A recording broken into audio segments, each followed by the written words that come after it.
Assalamualaikum warahmatullahi wabarakatuh. Salam sejahtera bagi kita semua.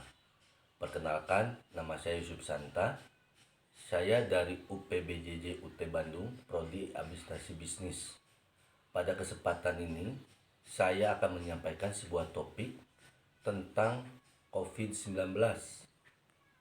Seperti yang telah kita ketahui bersama, bahwa dalam kurun waktu 3 tahun ke belakang, seluruh dunia termasuk Indonesia dihadapkan pada suatu permasalahan global, yaitu pandemi COVID-19. Apa itu COVID-19? COVID-19 adalah penyakit menular yang disebabkan oleh coronavirus, yaitu kelompok virus yang bisa menginfeksi sistem pernafasan. Pada banyak kasus, virus ini hanya menyebabkan infeksi pernapasan ringan, seperti flu. Namun, virus ini juga bisa menyebabkan infeksi pernapasan berat, seperti infeksi paru-paru atau pneumonia. Sampai saat ini, belum diketahui penyebab virus corona.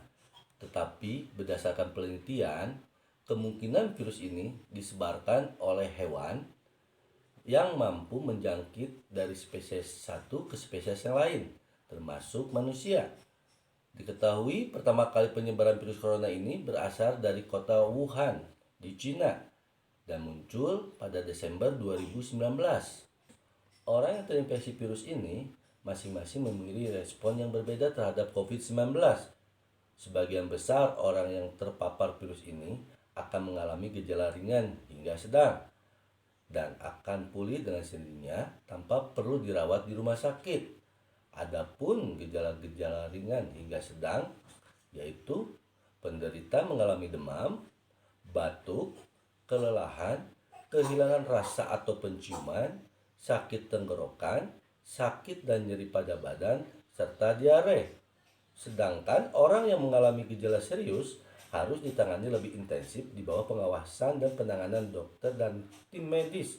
Adapun gejala serius yang dirasakan yaitu penderita mengalami kesulitan bernapas, kesulitan berbicara atau bergerak, hingga bingung, nyeri pada dada, hingga menurunnya kesadaran.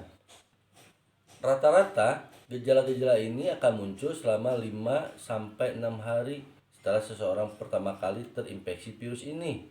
Tetapi bisa juga sampai 14 hari setelah terinfeksi.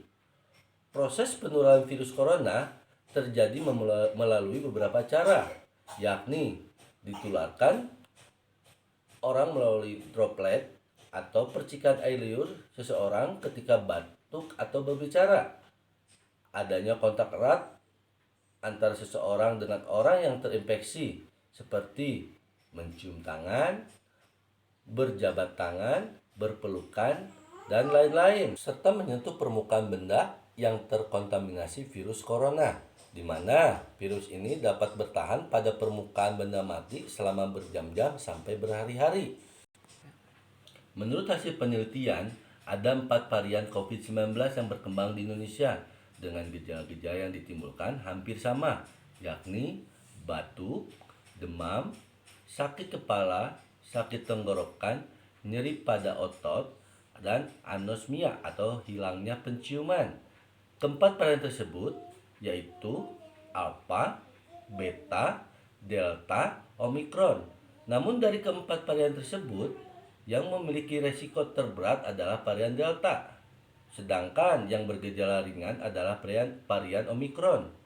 Namun varian Omicron tergolong varian yang cepat penularannya. Sebenarnya ada beberapa varian lagi di samping keempat varian tersebut. Akan tetapi varian tersebut belum masuk ke Indonesia. Varian-varian tersebut diantaranya Gamma yang ditemukan di Brazil, Lambda yang ditemukan di Peru, dan Kappa yang ditemukan di India. Dalam hal ini, untuk mengurangi tingkat penyebaran COVID-19, ada beberapa hal yang harus kita lakukan.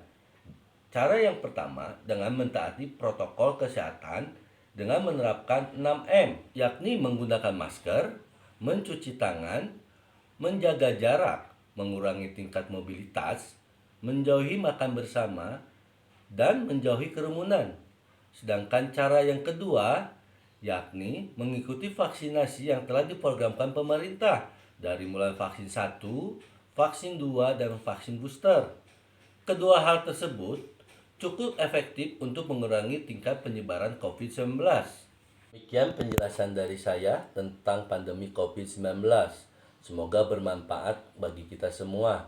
Mohon maaf atas segala kekurangan, baik disengaja maupun tidak. Terima kasih. Wassalamualaikum warahmatullahi wabarakatuh.